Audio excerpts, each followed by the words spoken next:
মহোৎসবের পরের দিন দেখো বন্ধুরা, আমাদের বাড়িতে কিন্তু রান্নাবান্না হচ্ছে। মানে যে সমস্ত কর্মীরা আর গ্রামের বউরা অক্লান্ত পরিশ্রম করেছে দুদিন ধরে, মানে রাত নেই দিন নেই সারা দিন আমাদের বাড়িতে থাকা, প্রতিটা জিনিসে মানে দেখা দায়িত্ব নিয়ে, তো তাদেরকে নিমন্ত্রণ করে খাওয়ানো হবে। আর এটা কিন্তু যুগ যুগ থেকে চলেই এসছে। মানে আমাদের বাড়িতে তো ছোটোবেলা থেকেই দেখছি মহোৎসব, এই দিনটা আমরা খুব মজা করি। আজকে হচ্ছে মিন মহোৎসব, মানে মাংস ভাত মাছ সব কিছুই থাকবে।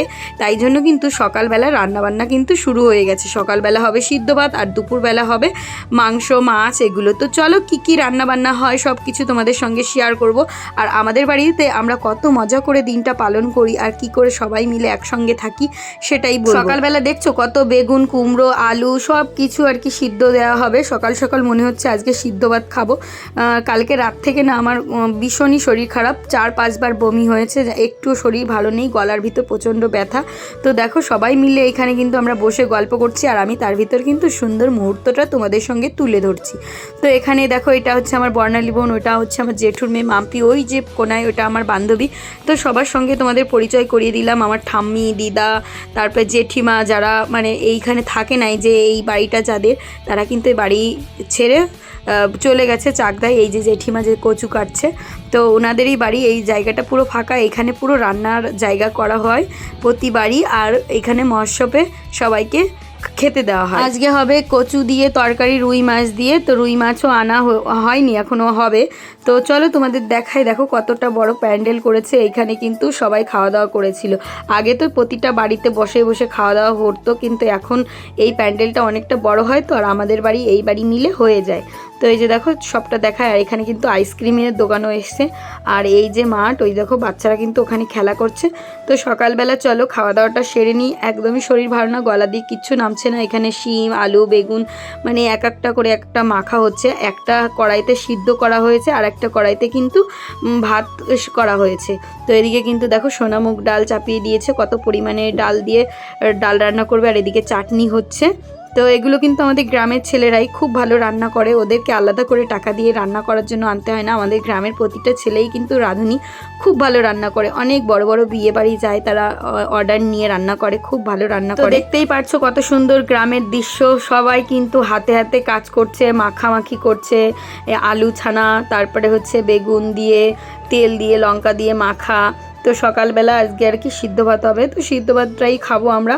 কিন্তু আমি জানি না আমি কি করব, আমার শরীরটা এতটাই খারাপ, মানে কোনো কিছুই ভালো লাগছে না। সকালবেলা থেকে পেটে কিচ্ছু যাচ্ছে না, জল দিলেও জলটা বেরিয়ে যাচ্ছে। এত বমি হচ্ছে কেন কি জানি, বুঝতেই পারছি না, বমিটাও কমছে না। তারপরে দেখো এই যে কিন্তু আমার মাসি কিন্তু এই যে আলু ছানা করছে, আর এই যে বৌদি। তো তোমাদের সঙ্গে সবটাই শেয়ার করি। আর এই যে আমার ঠাম্মি। আর এদিকে দেখো মাছও আনা হয়ে গেছে। এখানে মাছের তেল মাছ কিন্তু অনেকটা করে এনেছে। তো জেঠু বলল মাছের তেলটা ভাজা করতে বেগুন দিয়ে। মানে একজনকে বললো, আমি বললাম জেঠু আমি তো এগুলো খেতে পারবো না, আর মাছের গন্ধ আমি শুনতেই পারছি না, মাছের গন্ধ শুনলে আরও বেশি বমি পাচ্ছে। এখানে আমি তোমাদের কিছু বাস্তব কথা বলি। কিছু কিছু শ্বশুরবাড়ির লোকেদের ধারণা ছেলে শ্বশুরবাড়ি যাওয়ার সময় দুনিয়ার সব কিছু নিয়ে যায়। তাদের ধারণা বউয়ের বাড়ির মানুষগুলো তাদের ছেলের টাকাই চলে, অথচ খোঁজ নিয়ে দেখবে মেয়ে জামাইয়ের কোনো সমস্যা হলে সেই শ্বশুরবাড়ির লোকরাই কিন্তু আগে দৌড়ে। বউয়ের বাড়ির লোকজন কিন্তু হাতটা সরিয়ে দিতে পারে না, এটাই হচ্ছে বাস্তব, তাই না? আর দেখো বন্ধুরা, সকাল সকাল কিন্তু আমাদের পুকুর থেকে আমার ভাগ্নে মশাই মাছ ধরা শুরু করেছে। এখানে একটা ছিঁড়া জাল মতো পেতেছে, সেখান থেকে কই মাছ উঠাচ্ছে। মানে এই জালটা একদমই ছেঁড়া। তো চলো দেখা যাক কি মাছ তোলে। সকালবেলা থেকে ও মানে এই লেগেই আছে, এই ছেঁড়া জাল দিয়ে কতটুকু কি পারে সেটাই দেখবো, আর মাছ ওঠে কিনা সেটাই দেখবো। দুটো তিনটে কই, ওরে ঠাকুর চারটে তিনটে কই, এদিকে এদিকে। ইয়ে বাবা সাইজগুলো তো শেষ সুন্দর। তিনটে ভাগ্নি চম ভাগ্নি, আমরা একবারে এনে এসে রান্ধে খাবো। দেখো তিনখানা কই, এই দেখো ঢুকা ঢুকা আবার জলের ভিতর জড়াই না, এদের ছাড়া নাম। তারপরে দেখছো আমার ভাগ্নি মশাই ছাইটা কই বাড়িয়েছে, এর ভিতর ঢুকা। তুই বালতি নিয়ে আয়, ওইটা তুলবি পরে। ওটা হয় না, জাল ছিড়িস কেন তুই? খালি জাল ছেড়ে তিনটে, হ্যাঁ একবারে কই মাছ। দেখো জাল ধর, এই দেখো বন্ধুরা ছেঁড়া জাল দিয়ে আমার ভাগ্নে মশাই এই যে কেবল 6খানা কই মাছ পেল এই ছিঁড়া জালে। ভাবা যায়? কই মাছ সাইজ দেখো, দেশি কই একদম। মাঝে মধ্যে বলি না যে 6খানা কই মাছ পেয়ে গেল, এখন ওই জালটা তুলবো, ওই জালটা তোলার সময় তোমাদের দেখাবো। দাঁড়াও, হ্যাঁ মাগনি মশাই ওইদিকে যে ওইটা তোল না পরে। সকালবেলা থেকে 6-7 বার বমি হয়ে গেছে, একটু শরীর ভালো না। তো আমার বান্ধবী আমাকে তেল মালিশ করে দিয়েছে, এখন স্নান করতে যাব। সকালবেলাতে বসেছিলাম সিদ্ধ ভাত খেতে, একটাও খেতে পারিনি, পুরো বমি হয়ে যাচ্ছে অনর্গল। তো এখন যাব পিসিদের বাড়ি স্নান করতে। এই কলেজে স্নান করব, কলে এত পরিমাণে মাছ ধুয়েছে, মাছের গন্ধে আবার আরও বমি পাচ্ছে। তাই আমি এখন যাব পিসিদের বাড়ি স্নান করতে। তো চলো স্নানটা করে আসি। আর এদিকে সকালবেলার খাওয়া কিন্তু আমি একদমই খেতে পারিনি, তারপরেও 2-3 বার বমি হয়েছে। আর এদিকে দেখো মাংস রান্না হয়ে গেছে। আমার বাবা কিন্তু এখানে কষাই মাংস খাচ্ছে, লেগ পিস। তো বাবা না খুব রোগা হয়ে গেছে, বাবাকে দেখে এত কষ্ট হচ্ছে। মানে সারা জীবন এই বাইরে কাটালো মানুষটা বাড়িতে বসে যে একটু সময় মতো খাওয়া দাওয়া করবে সেটাও না, যেহেতু সাইড চালায় তো এখানে ওখানে দৌড়াদৌড়ি করতে হয়। আর এদিকে দেখো রান্না বান্না হবে, আর আমার মা দায়িত্ব নিয়েছে কচুর তরকারি রান্না করার। মা কিন্তু এখানে কচুর তরকারির মেন রাঁধুনি, তো কচুর তরকারিটা খুব সুন্দর রান্না করে। তো এদিকে কিন্তু সবাই মাছটা ভেজে দিয়েছে, আর আমার মা আর মাসি দুজনা মিলে রান্নাটা করবে। যে শ্বশুর শাশুড়িদের একটা ছেলে একটা মেয়ে, তাদের দুঃখের কোনো অন্ত নেই। তার কারণটা হলো ছেলে যখন বিয়ে করে তখন শাশুড়ির কপাল পুড়ে ছাই হয়ে যায়, তার অমূল্যবান সম্পদ তার থেকে আলাদা হয়ে যায়, সেটাই মনে করে শাশুড়ি মারা। সেই ছেলে যে কথাটা মায়ের সঙ্গে বলতো সেটা বউয়ের সঙ্গে বলে, তাই দেখে তো শ্বশুর শাশুড়ি পুরো জ্বলে পুড়ে ভস্ম হয়ে যায়। আবার যদি ছেলে একটু নীরব স্বভাবের, মানে অতিরিক্ত কথা কম বলা স্বভাবের হয়, তাহলে তো বউয়ের জন্য সব হয়েছে, এটাই মনে করে। আবার মেয়ের বেলা 7 খুন মাপ। মেয়ে জামাই আমার কোয়ার্টারে থাকে, খুব ভালো, কোনো কাউকে দেখাও লাগে না। জামাইয়ের মা বাবা মানে ওই মেয়ের শ্বশুর শাশুড়ি মেয়ের কাছে ঝামেলা মনে হয়। তো মেয়ের দিক দিয়ে নিয়মটা কিন্তু খুবই ভালো, ছেলের দিক দিয়ে উল্টো। ছেলে যখন দেখে না তখন খুব কষ্টের মনে হয়। তার ভিতর কিছু ডায়লগবাজ মেয়ে ছেলেরা আছে যারা সবসময়ের জন্য এটা বলতেই থাকে, যারা কোনোদিন শ্বশুর শাশুড়ির ভাতও রান্না করেনি তাদেরই বলতে শোনা যায় শ্বশুর শাশুড়িকে নিয়ে ভালো থাকার কথা, কারণ তারা তো তার চাকরিওয়ালা ছেলেকে নিয়ে কোয়ার্টারে থাকে, কিংবা কাজের সূত্রে বরের সঙ্গে বিদেশে থাকে। সংসারে চুনের থেকে পান খসলে হাড়িওয়ালা মুখ তো দেখা লাগে না, তাই তাদের বড় বড় ডায়লগ। একটা মেয়ে কোনোদিনও চিন্তা ভাবনা করে আসে না যে তার শ্বশুর শাশুড়িকে খেতে দেবো না, তার সঙ্গে খারাপ ব্যবহার করব। প্রথমে কিন্তু ব্যবহারটা তারা পায়, তারপরে কিন্তু ব্যবহারটা আস্তে আস্তে দেখাতে শুরু করে। চাকরিওয়ালা জামাই যখন মাসের শেষে শ্বশুর শাশুড়ির জন্য টাকা পাঠায়, তখন তারা কি খেলো না করলো, তাদের ওষুধের কত খরচা হলো, ওইসব দেখার প্রয়োজন মনে করে না। শুধু একটা জিনিসই চিন্তা করে যে আমি তো পাঠিয়ে দিয়েছি, আমি তো আমার দায়িত্ব পালন করেছি। আজকাল মা বাবারাও না সন্তানকে দু চোখে দেখে। যে সন্তানের বেশি ইনকাম, মানে মেয়ে থাকলে মেয়ে জামাইয়ের যদি বেশি ইনকাম তখন মেয়েকে সাপোর্ট করে, আর ছেলে যদি কিছু কর্ম না করে তখন ছেলে দোষী হয়ে যায়, বোর কথা শোনে। খুব খারাপ সমাজে তাদেরকে এমনভাবে চোখে দেখানো হয়, মানুষরাও কিন্তু তাদের খারাপ ভাবে। এরকম করেই এই যুগ যুগ থেকে চলে আসছে আর এখনো চলছে। বেগুন খালি ওর গলা আসল করে নেন তো এই সকালের মতো।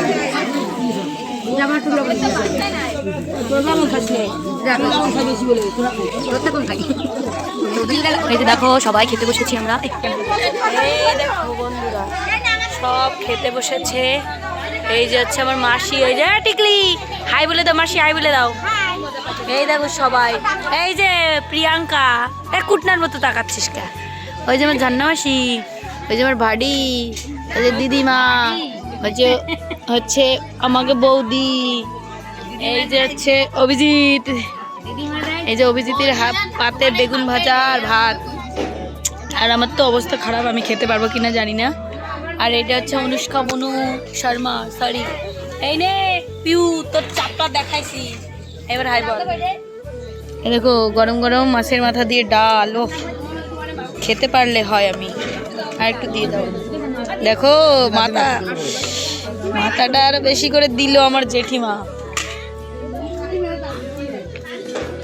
আমার মা নুন দিচ্ছে। এই যে আমার গুন্ডিরা আমার সত্যি কষ্ট বোঝে, বুঝলি আমার অবস্থা খারাপ। ইস, আমার দিদির চেয়ারটা কি খারাপ হয়ে গেছে।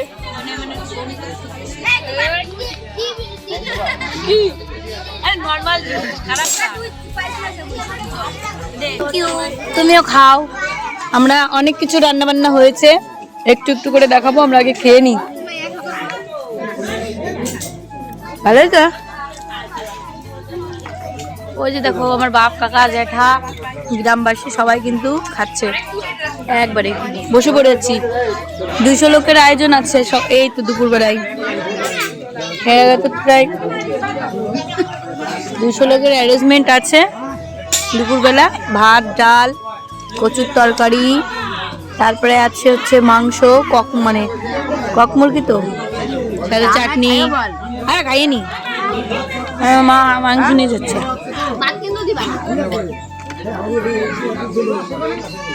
ও সিঞ্জিনি, মাছের মাথা দিয়ে ডাল খাও বাবা, ঠিক আছে? ভালো করে খাবা। প্রথমেই যাই বলছি, মাসি রাঁধছে, মা রাঁধছে।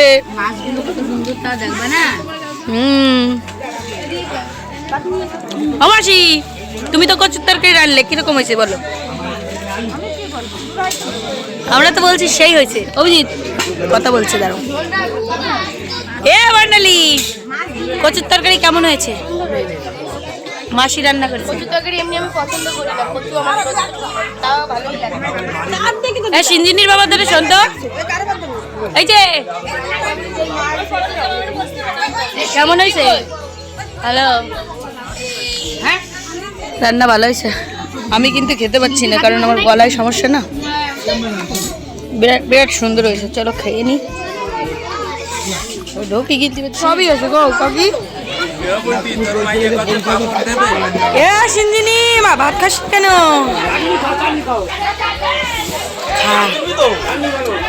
দিয়ে দেবো, দিয়ে দেবো। খাও খাও খাও। জ্যাঠা টেস্টি হয়েছে, দেখাও। সেই সুন্দর হয়েছে, দেখাও। আরে আঙুল দিয়ে কবা তো। জেঠু, জেঠু রান্না কিরম হয়েছে? বিশাল সুন্দর না? সুন্দর হয়েছে। হ্যাঁ তাই তো। হ্যাঁ ভাইপো, ভাইপো কেমন রান্না হয়েছে? হ্যাঁ ভাইপো কেমন রান্না হয়েছে বলো? এই দেখো ভাইপো কেমন রান্না হয়েছে বলো? কেমন রান্না হয়েছে? কেমন রান্না হয়েছে বলো ভাইপো? ভালো হয়েছে, ভালো হয়েছে, খুব সুন্দর রান্না হয়েছে। আমরা হ্যাঁ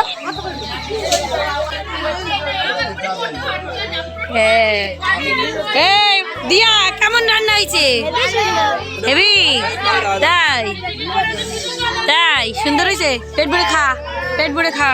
বন্ধুরা দেখো, সকালবেলা সিদ্ধ ভাত করেছিল, এত অনিষ্টি। এই দেখো, এই যে এত এত সব কিছু সব আর কি এই যে রয়েছে। আর তোমাদের তো দেখানোই হয়নি কি কি রান্না বান্না হলো, ভাবলাম দেখাবো।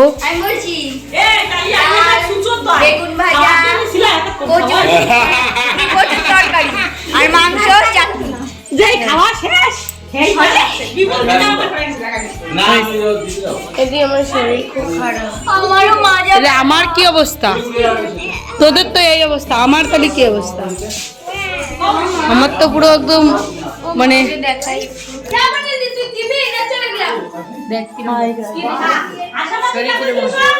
সবার শরীর খারাপ হয়েছে, সবার। অনুষ্ঠানের পরে এরকমই হয়। মৎসব আমাদের বাড়ি এত মানে সবাই জাগরণ হয় না। আর আমার বাবার চেহারা দেখো, রুগা হয়ে কাঠ হয়ে গেছে। একটু বাড়ি থেকে যাও বাবা, কয়দিন একটু বাড়ি থেকে যাও। ও তোমারটা করিস আজকে? ও সকালবেলা করে দিলাম। বন্ধুরা আমরা এখন বেরিয়ে পড়বো, যে সব কিছু গোছানো হয়ে গেছে।